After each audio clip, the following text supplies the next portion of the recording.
오늘 우리에게 주시는 말씀 창세기 33장 1절로부터 4절의 말씀과 마태복음 6장 14절로부터 15절의 말씀입니다. 먼저 구약 창세기 33장 1절로부터 4절의 말씀 여러분들의 목소리로 함께 합독해 주시기 바랍니다. 창세기 33장 1절로부터 4절의 말씀 한 목소리로 합독하십니다. 시작. 야곱이 눈을 들어보니 에서가 400명의 장정을 거느리고 오고 있는지라. 그의 자식들을 나누어 레아와 라헬과 두 여종에게 맡기고 여종들과 그들의 자식들은 앞에 두고 레아와 그의 자식들은 다음에 두고 라헬과 요셉은 뒤에 두고 자기는 그들 앞에서 나아가되 몸을 7번 땅에 굽히며 그의 형 에세에게 가까이 가니 에서가 달려와서 그를 맞이하여 안고 목을 어금 맞추어 그와 입 맞추고 서로 우니라. 아멘. 아멘. 복음서의 말씀 제가 봉독해 올립니다. 너희가 사람의 잘못을 용서하면 너희 하늘 아버지께서도 너희 잘못을 용서하시려니와 너희가 사람의 잘못을 용서하지 아니하면 너희 아버지께서도 너희 잘못을 용서하지 아니하시리라. 아멘. 오늘은 용서와 화해가 일어나는 기적 같은 명절이라는 제목으로 말씀의 은혜 나눌 때 하나님의 크신 은혜가 있으시기를 소망합니다. 축복의 사람 곁에는 축복의 사람이 있고 감사하는 사람 곁에는 감사의 사람이 찾아옵니다. 날마다 감사의 사람, 축복의 사람 되시길 축원합니다. 아멘. 용서와 화해가 일어나는 기적 같은 명절. 저는 우리 교회 초창기 성도들은 아시겠지만 저는 명절을 그렇게 좋아하지 않습니다. 어릴 때 기억이 명절이 좋았던 기억이 별로 없어요. 명절에 모였다 하면은 부어라 마셔라 치고받고 죽이네 살리네 형이 아버지가 이런 꼴만 보고 자라가지고 나는 명절 하면 좋았던 기억이 없는데 이제 결혼하고 나서부터 명절이 이제 조금씩 좋아집니다. 행복해지고 행복한 경험이 있습니다. 저만 비단 이런 게 아니라 아마 대부분의 사람들이 명절에 특별히 모이는 시간이 있으면 오랜 갈등과 또 서운한 마음들 혹은 오해가 쌓이고 쌓여서 가족 간에 만남이 어색하고 힘든 경험들이 있으실 것입니다. 오히려 형제요 가족이기 때문에 더 말하지 못하는 서운함이 깊이 묻혀 있는 상태로 가족들이 만날 것입니다. 그래서 가족끼리 지난번에 사과를 했음에도 불구하고 서로 풀었던 것 같음에도 불구하고 혹 술 한잔 하고 나면 누군가는 서운한 소리, 볼멘 소리 그런 이야기들이 나오면서 결국에는 고성이 오가고 갈등이 되곤 합니다. 그렇게 푼다 생각하고 푸시는 가족도 있습니다. 예, 한 푸닥거리를 해야 또 한 해 지나간다 생각하고 지나가는 그런 가족들도 있습니다. 남들도 다 그렇게 살지 꼭 그렇지 않습니다. 명절이 되면 하하호호 차라리 우리 여행에서 만나자. 우리 집끼리 만나지 말고 어디 리조트에서도 만나자. 혹은 우리 어디 여행을 가서 보자. 혹은 우리 이번 명절에는 각자 좀 쉬고 다를 때 편할 때 만나자 하면서 상호 보완적이면서도 또 상호 이해적이면서도 상호 충돌 금지 조약이라도 있는 것처럼 가족들이 함께 잘 지내는 가족들이 훨씬 더 많습니다.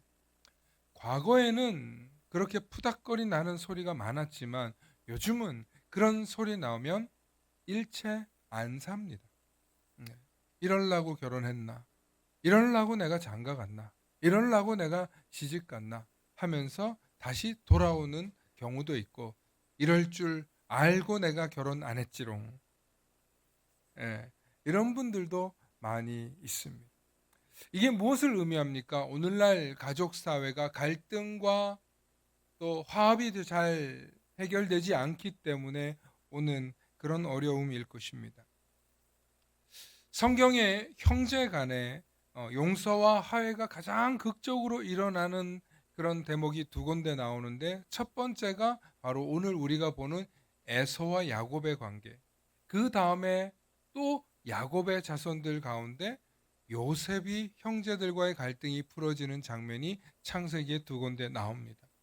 오늘은 이 에서와 야곱, 야곱과 에서의 이 갈등의 해결 문제를 위해서 오늘 성경 본문이 말하고 있는데, 먼저 야곱이 에서를 만나러 가기 직전의 상황을 보여주면서, 또 그리고 오늘 에서를 만나러 가는 그 상황 속에서 야곱이 야복 나루라고 하는 것에서 갈등을 합니다. 야곱이 왜 이런 갈등을 하게 되냐면, 야곱은 자기 아버지로부터 물려받는 장자권과 축복권에 대한 소망이 있었습니다. 그런데 자기가 둘째로 태어났고 5분 동생이라는 이유로 이걸 받을 길이 없는 거예요. 그래서 어떻게 합니까? 형을 속이고 아버지를 속여서 장자권과 축복권을 다 얻어냅니다. 그리고 이 모든 것을 빼앗겼다는 사실을 알게 된 형 에서가 길길이 날뛸 것을 알게 된 어머니 리브가가, 너 안 되겠다. 내가 오늘 두 형제를 다 잃을 수는 없다. 너 저기 하란에 있는 내 오라비 라반의 집에 가라 해서 아들 야곱이 그것을 떠납니다. 비록 부모가 갈라놓아서 둘은 갈라졌지만 무려 20년이 지나고 나서 이제 야곱이 고향으로 돌아와야 되는 상황이 되었습니다. 20년은 지났지만 여전히 야곱은 자신이 과거에 한 짓이 있기 때문에 형 에서를 만나러 갈 두려움이 있었습니다. 그리고 어떤 20년 동안의 왕래도 없었기 때문에 지금 형 에서가 어떤 생각을 하는지 도저히 알 길도 없었습니다. 그래서 야곱이 고향으로 돌아오면서 자신이 엄청나게 번 이 재산의 약 10% 정도를 형에게 먼저 보냅니다. 먼저 보내는데 어떤 소식이 전해 들어옵니다. 형 에서가 400명이나 되는 군대를 이끌고 온다는 것입니다.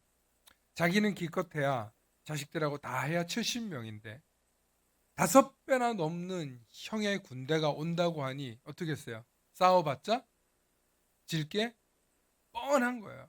나 이제 죽었다. 나 이제 죽게 생겼다. 라는 그런 두려움 속에 있는 야곱이 그 간밤의 야복 나루에서, 여러분 나루가 뭡니까? 배가 지나갈 수 있는 정도 깊이의 강가 아닙니까? 그러니까 이 야복 나루를 앞에 두고 이걸 건널까 말까 하면서 심각하게 고민하고 있는 거예요. 그리고 자신의 식솔들을 두 때로 나눠서 한 때 먼저 보내고, 그 다음 자기가 가장 아끼는 또 때는 그 다음 보내고, 그리고 자기는 이제 혼자 야복 나루 그 강가에서 지금 기다리고 있는 거예요. 창세기 32장 10절로부터 11절에 보면, 나는 주께서 주의 종에게 베푸신 모든 은총과 모든 진실함을 조금도 감당할 수 없사오나 내가 내 지팡이만 가지고 이 요단을 건넜더니 지금은 두 때나 이루었나이다. 지금 자신의 상태를 말하는 거예요. 그런데 내가 주께 간구하오니 내 형 손에서, 에서의 손에서 나를 좀 건져내시옵소서. 내가 그를 두려워함은 그가 와서 나와 내 처자들을 칠까 겁이 나기 때문입니다. 하고 하나님께 지금 기도하고 있는 거예요. 야곱이 지금 강가를 앞에 두고 이거를 건널까 말까 기도하면서 어쩔 줄 몰라 하고 있는 그런 장면이 오늘 야복 나루에서 고뇌하는 야곱의 모습입니다. 그런데 이 야곱이 여기서 깊은 그 고뇌 속에서 믿음의 고백을 하나 하는 게 있어요. 그게 뭐냐면, 내가 주께 간구하오니 내 형 손에서, 에서의 손에서 나를 건져내시옵소서. 내가 그를 두려워하면 그가 와서 나와 내 처자를 칠까 겁이 나기 때문이다 하고 끝나는 게 아니라 12절 말씀 함께 봅니다. 주께서 말씀하시기를 내가 반드시 내게 은혜를 베풀어. 12절입니다. 주께서 말씀하시기를, 12절 말씀 보여주세요. 네. 내가 반드시 11절과 12절 말씀 보여주세요. 네. 없어요? 없어요? 네, 제가 읽어드릴게요. 주께서 말씀하시기를 내가 반드시 내게 은혜를 베풀어 내 씨로 바다에 셀 수 없는 모래와 같이 많게 하리라 하셨어요. 여보세요. 12절 말씀 한번 보십시오, 여러분.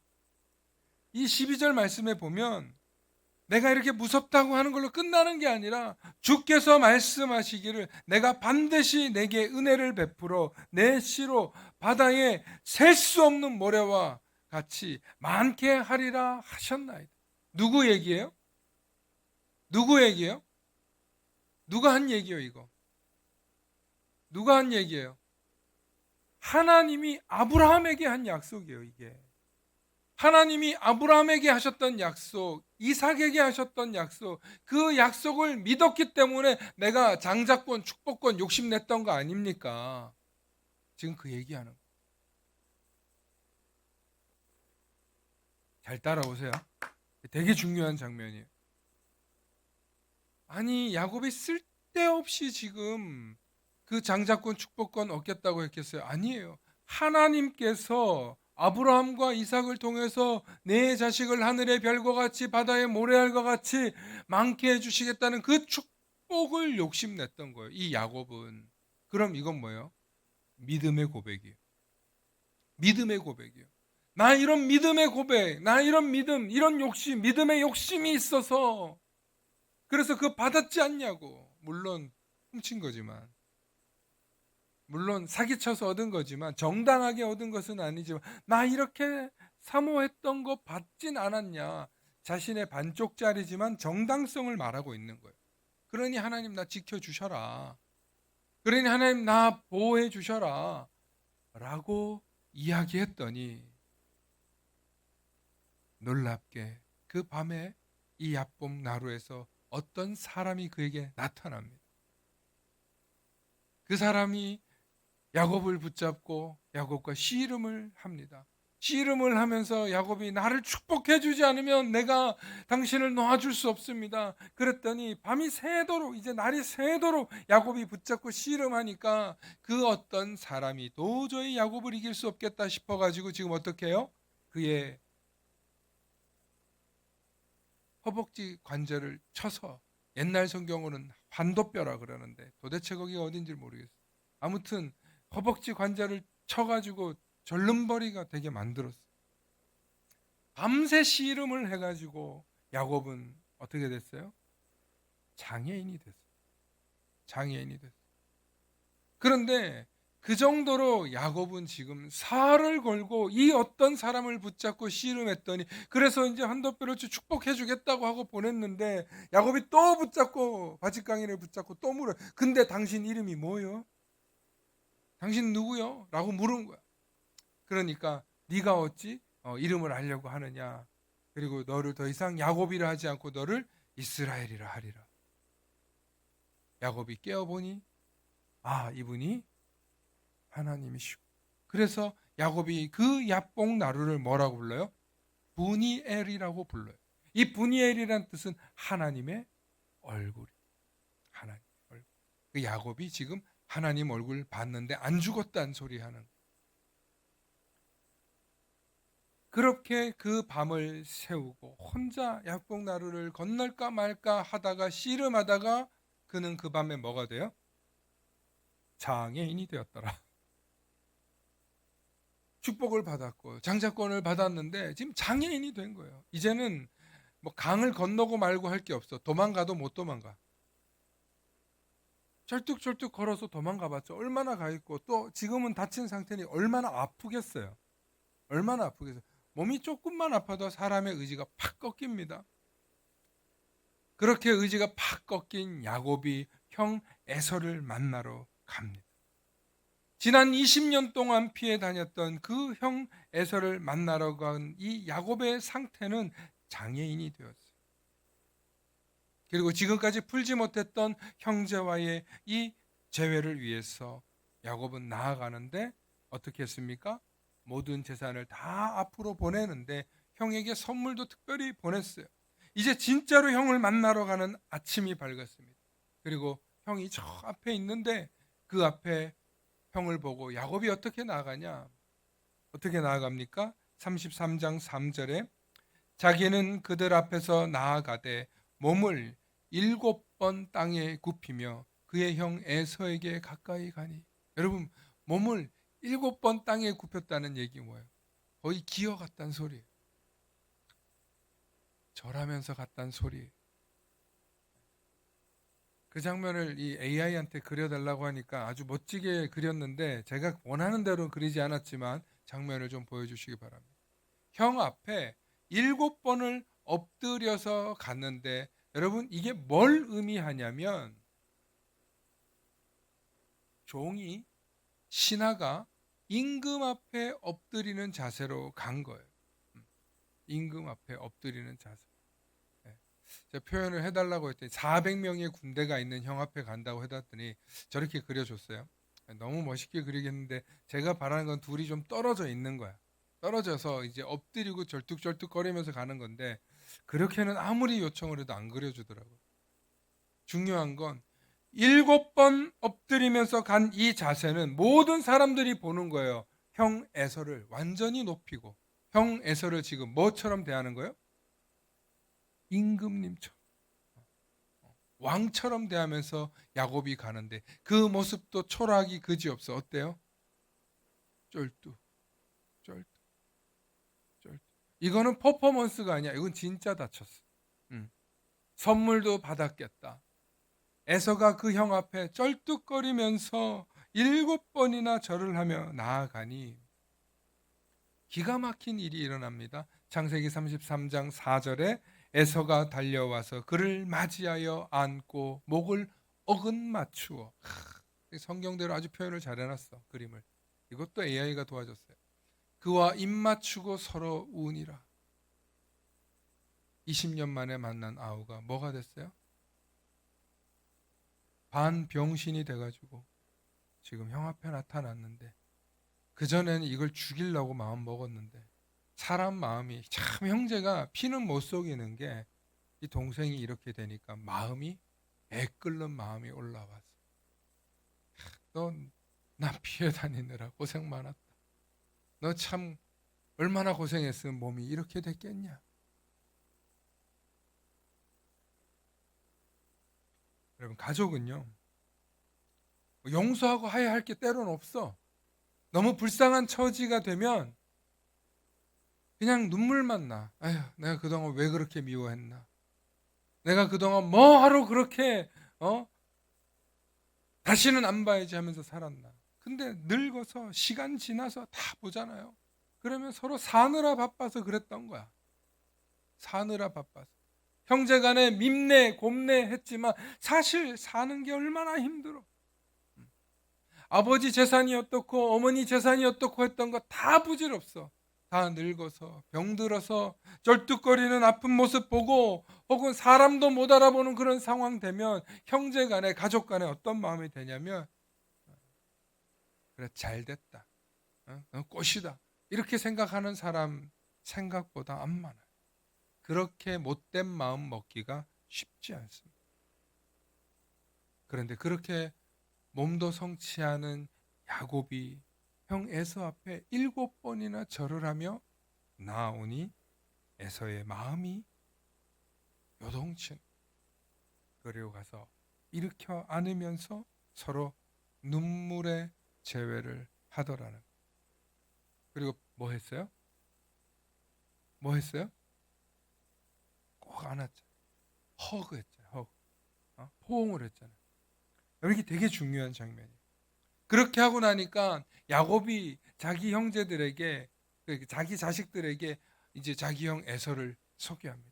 얘는 누구고요? 얘는 누구고요? 여기는 우리 첫째 아내고 여기는 우리 둘째 아내고 여기는 제 여종들이고 여기서 애를 낳았습니다. 막 인사를 시킵니다. 막 이제 화해의 모두가 일어나는 거예요. 근데 여기서 야곱이 결정적인 말 한마디 합니다. 형님이 용서해주고 나니까 형님이 용서해줄 것 같으니까 야곱이 뭐라 그래요? 내가 형님의 얼굴을 뵌즉 하나님의 얼굴을 배운 것 같사오니 형님도 나를 기뻐하십니다. 아이고 나 이제 살았습니다 형님. 아이고 감사합니다. 이게 아니라 형님을 아까는 임금의 위치에다 뒀는데 이번엔 누구 위치에 두는 거예요? 하나님하고 동기동창을 만들어 놓는 거예요. 이 야곱이 겉모술수가 아무리 뛰어나다 하지만 이거는 하나님이 정말 야곱의 내면을 바꾸신 거예요. 하나님 손에 달렸다 생각하고 야곱은 오늘 내가 죽겠구나 하고 그냥 그 앞에 죽었구나 하고 나아갔는데 마치 하나님처럼 이 야곱을 용서해 주니까 에서가 진짜 누구처럼 보여요? 하나님처럼 보이는 거예요. 용서와 화해의 순간은 하나님의 은혜의 자리인 줄로 믿습니다. 에서의 용서는 야곱에게 하나님의 사랑을 경험하게 하는 놀라운 순간이었어요. 야곱은 그 순간 정말 에서가 하나님 얼굴처럼 보이는 거예요. 사실 이런 극단적인 고백이 터져 나올 수 있었던 놀라운 변화는 오랜 세월이 압축되어 있었기 때문이기도 합니다. 20년을 무려 못 봤잖아요. 형 에서가 어떻게 변할지 모르잖아요. 아니 기정사실되어 있었던 건 형이 지금 군대 400명 끌고 온다는 소리가 뭐예요? 확실히 군기 잡겠다는 얘기 아니에요. 확실히 군기 잡겠다는 거예요. 그런데 거기에 보조를 맞춰서 야곱이 확실히 납작 엎드려 줍니다. 여러분 이것은 쿵짝을 맞췄다고 해서 되는 일이 아니에요. 결과적으로 형제 상봉이 서로 용서와 화해의 자리로 끝났지만 그 과정이 결코 쉽지만은 않았다는 것을 우리는 기억합니다. 사랑하는 성도 여러분, 이번 명절에 정말 여러분들의 삶 가운데, 여러분들의 가정 가운데 진짜 용서와 진짜 화해가 일어나는 기적과 같은 명절이 되실 수 있기를 축원합니다. 여러분 알게 모르게 다 풀지 못한 오해와 또 숨겨진 마음들이 있을 수 있어요. 형제 간에 오고 가지 못하고 있는 가정들 너무너무 많아요. 용서와 화해를 위해서 여러분 우리가 해야 될 일이 있는데 첫 번째가 뭐냐면 우리가 정말 용서와 화해의 길을 가기 위해서 첫 번째로 해야 되는 일이 있어요. 제가 그걸 알려드리려고 오늘 말씀 준비하는 거예요. 첫 번째 마음의 준비하기인데 그 마음의 준비는 먼저 하나님 앞에 나아가시기 바랍니다. 오늘 야곱을 보십시오. 하나님 앞에 나아갔어요. 하나님을 부르잖아요. 제가 왜 그렇게 축복권, 장자권 사모하면서 지난 세월을 살았는지 아십니까? 하나님이 하늘의 별과 같이 땅의 모래알 같이 축복 주신다 그래서 제가 그거 소망하면서 이 지경 된 거 아닙니까? 그러니 하나님이 나 지켜줘야 될 거 아니에요. 에서의 손에서 나 지켜줘야 될 거 아니에요. 잘했건 못했건 욕심이 나서 그랬을지 몰라도 야곱이 잘한 일은 뭐냐면 하나님과의 계약을 언급했다는 거예요. 여러분 이 하나님과 계약을 언급한 야곱을 보십시오. 그게 믿음의 고백입니다. 아멘. 여러분 우리가 잘나고 못나고의 문제가 아니에요. 뛰어나고 훌륭하고의 문제가 아니에요. 정말 하나님 앞에 나 하나님 복 주신다는 거 믿어서 지금까지 살아왔는데 하나님 나 몰라라 하시면 어떡합니까? 그럴 믿음의 용기, 그럴 믿음의 배짱이 있으시길 축원합니다. 그렇게 하나님께 부르짖을 수 있는 자격 없는 내 힘이 아니지만 그럼에도 불구하고 하나님 앞에 나아가셔서 부르짖으시면 죽이 되든 밥이 되든 하나님이 하신다니까요. 그래서 여러분 우리 인간관계를 풀지 못할 때요 제일 먼저 하실 일이 뭐냐면 하나님 앞에 나아가시기 바랍니다. 오늘을 살아가는 가족들에게 울리는 매우 심오한 질문이에요. 그건 뭐냐면 성경은 야곱이 옳았다, 에서가 틀렸다 이런 얘기를 해주지 않습니다. 야곱이 축복권과 장자권을 사모한 것을 기뻐한 건 그의 어머니예요. 그의 아버지일 뿐이에요. 하나님은 이렇다 저렇다 얘기를 안 하세요. 하지만 야곱은 속이고 빼앗은 건 사실이지 않습니까? 고대 사회의 장유 유서의 법칙을 깨뜨리고 동생이 형의 재산을 다 강탈하겠다는 이런 태도는 분명히 갈등을 유발하는 행동은 맞다는 거예요. 이 장자권과 축복권을 놓고 엄청나게 치열하게 싸운 것도 아니고 야곱이 혼자 어떻게 했어요?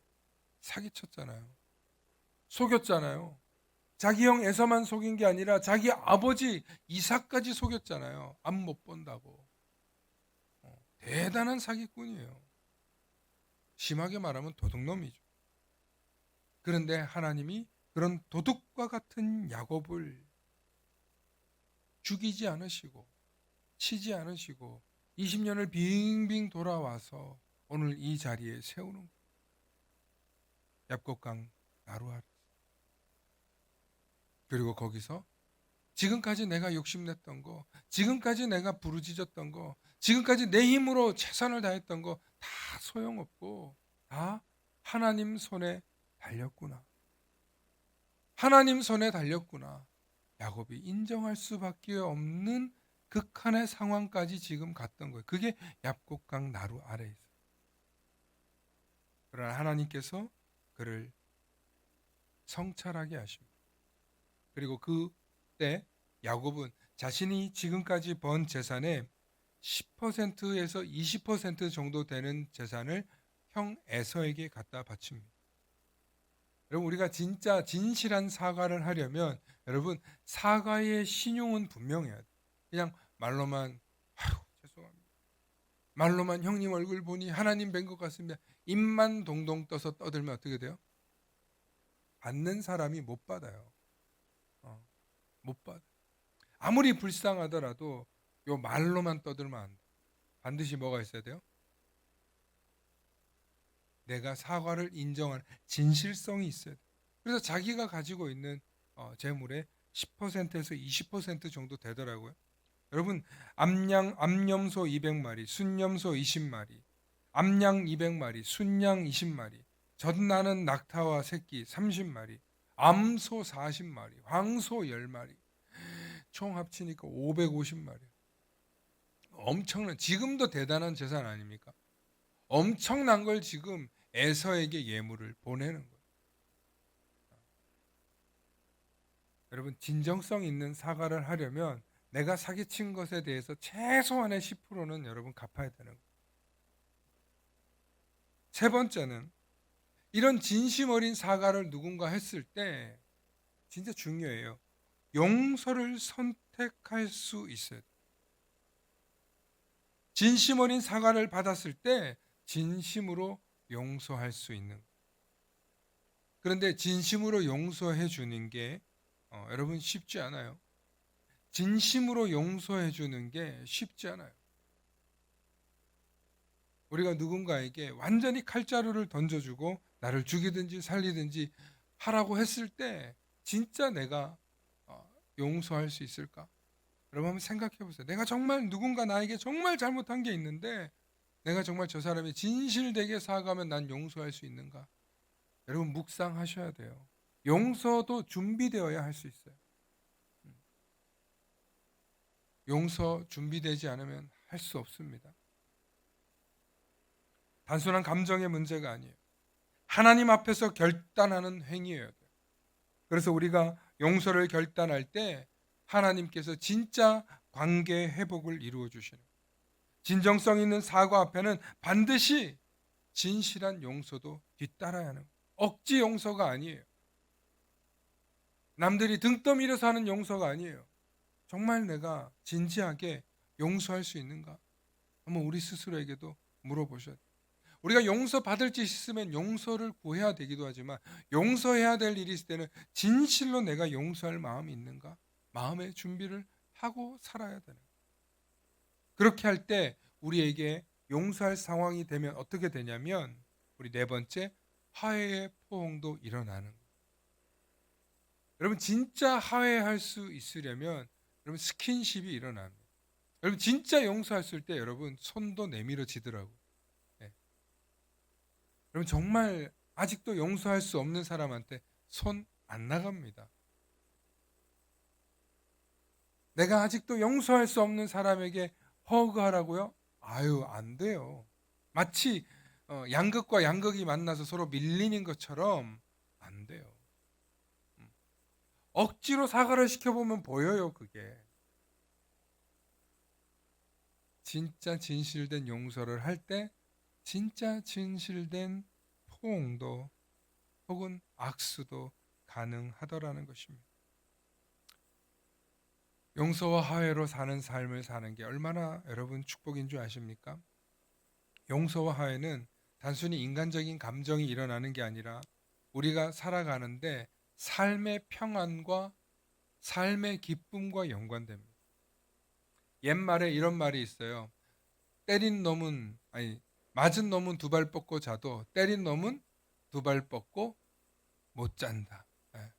맞은 놈은 두 발 뻗고 자도 때린 놈은 두 발 뻗고 못 잔다. 여러분, 이게 여러분들 가슴에 남아 있기를 축원합니다. 오늘 왜 자꾸 넘겨 또? 어? 어? 또 그 두 번째 이건 영어 속담이에요. A guilty conscience need no accuser. 네. 여러분 죄책감을 느끼는 사람은 비난받지 않아도 괴로워한대요. 서양 속담이에요. 죄책감을 가진 사람은 비난하지 않아도 누가 손가락질하지 않아도 괴로워한다. 그럼 이거 다 깊이 들어가면 뭔 소리예요?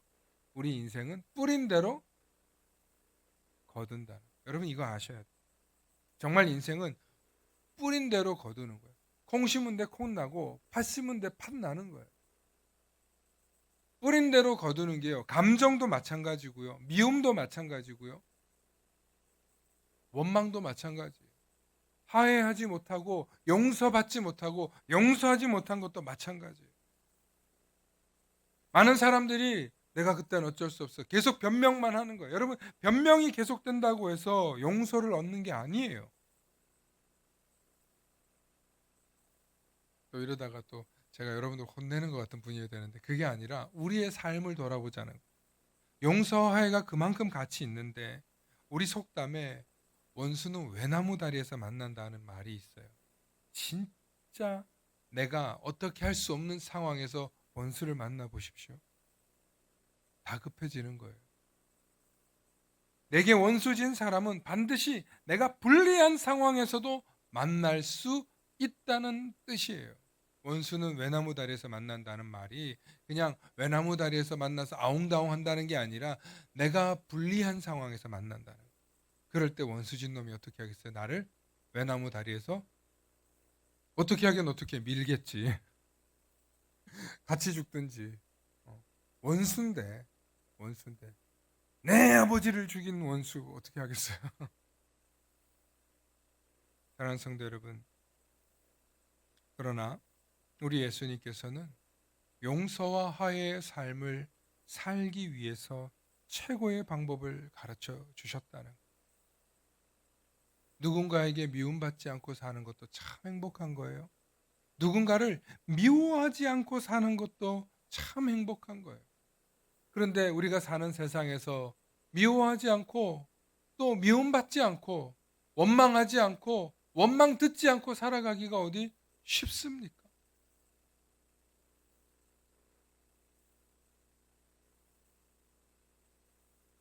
그렇게 살아야 된다는 거예요. 그렇게. 그래도 마태복음 6장 12절과 15절에 예수님 우리에게 주기도문을 가르쳐 주시면서 이렇게 하셨어요. 우리가 우리에게 죄 지은 자를 함께 읽어보십니다. 시작. 우리가 우리에게 죄 지은 자를 사하여 준 것 같이 우리 죄를 사하여 주시옵고 우리를 시험에 들게 하지 마시옵고 다만 악에서 구하시옵소서. 나라와 권세와 영광이 아버지께 영원히 있사옵나이다. 아멘. 14절에 제가 읽습니다. 너희가 사람의 잘못을 용서하면 너희 하늘 아버지께서도 너희 잘못을 용서하시려니와 너희가 사람의 잘못을 용서하지 아니하면 너희 아버지께서도 너희 잘못을 용서하지 용서하시리라. 여러분, 용서를 받는 것도 참 중요한데 용서를 하지 못하고 사는 사람도 하나님은 문제가 있다고 지적하시는 거예요. 예수님께서는 우리가 이 세상을 살면서 누구나 다 한 맺힌 인생을 살 수 있습니다. 누구나 다 용서하기 힘든 상황 속에서 살 수 있습니다. 그런데 참된 그리스도인 예수 그리스도의 그 은혜의 보혈의 십자가로 죄 사함을 얻기를 원하는 사람들은 반드시 해야 될 일이 있는데 그것이 뭐냐면 내가 죄인 되었을 때에 나의 죄를 사해 주신 우리를 위하여 죽으신 하나님께서 자기에 대한 사랑을 확증하신 결과가 예수 그리스도의 십자가 사건이기 때문에 우리도 용서하는 하나님의 은혜대로 우리도 용서하고 살아야 한다는 거예요.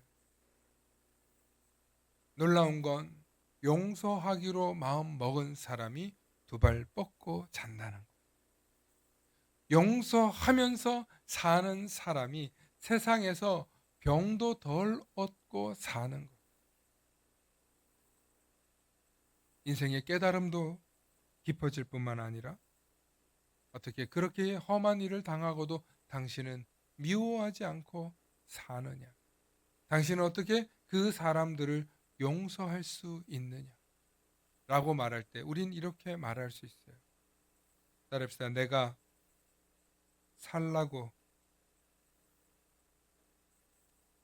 살라고 그렇게 하는 거예요. 내가 살라고. 이기적인 게 아니에요. 여러분, 우리가 진짜 살기 위해서 어디서? 천국. 이 땅이 천국이 되고 이 땅에서 천국을 맛보지 못한 사람은 하나님 나라 맛보지 못한다니까요. 이 땅에서 누군가를 용서했을 때 오는 그 놀라운 위로가 있어요. 주님이 나를 용서하신 것처럼 나도 내가 뭐라고 내 속에 미움 없습니까? 내 속에 못난 모습 없습니까? 우리 속에 미운 다툼, 시기, 질투 없습니까? 그래 놓고 남의 들보 보고 남의 어떤 티끌 보고 그러면서 이 사람 저 사람 평가하면서 살고 계시지는 않습니까?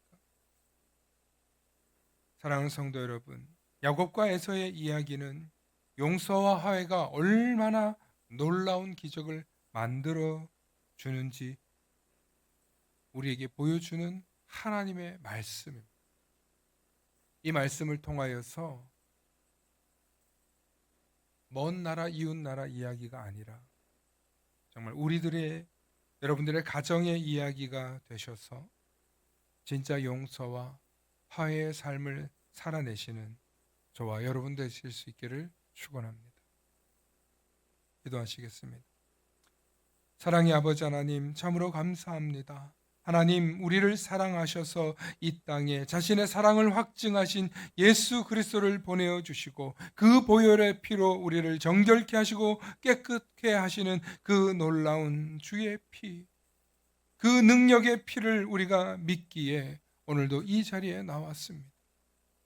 그 보혈의 피를 사모하고 그 어린 양의 피로 인하여 우리가 죄 사함 받았음을 믿으며 고백할진대 우리가 용서하지 못하고 살 이유가 어디에 있습니까? 주님, 우리로 하여금 용서하지 못하는 우리의 못난 마음을 어루만져 주옵시고 더욱더 용서의 삶을 살아낼 수 있는 더욱더 깊은 주님을 닮아가는 우리 제자된 삶을 살아가는 우리 모든 성도들 되도록 주님 은혜 내려 주옵소서. 그리고 우리가 우리에게 죄를 용서해 준 것처럼 우리도 또한 용서함을 받기를 소망하며 누군가에게 상처 준 것이 있다면 먼저 내가 진실된 사과와 용서를 구할 수 있는 또한 우리들이 다 되게 하여 주셔서 언제나 어디에 가서나 주님의 화평의 대사로 살아가는 우리 모든 그리스도인들 가정들 다 되도록 축복하여 주시옵소서. 특별히 이번 명절에 만나는 모든 가정들마다 용서와 화해의 기적이 일어나는 가정들 되기를 간절히 소망하며 우리 주 예수님 이름 받들어 기도 올리옵나이다. 아멘.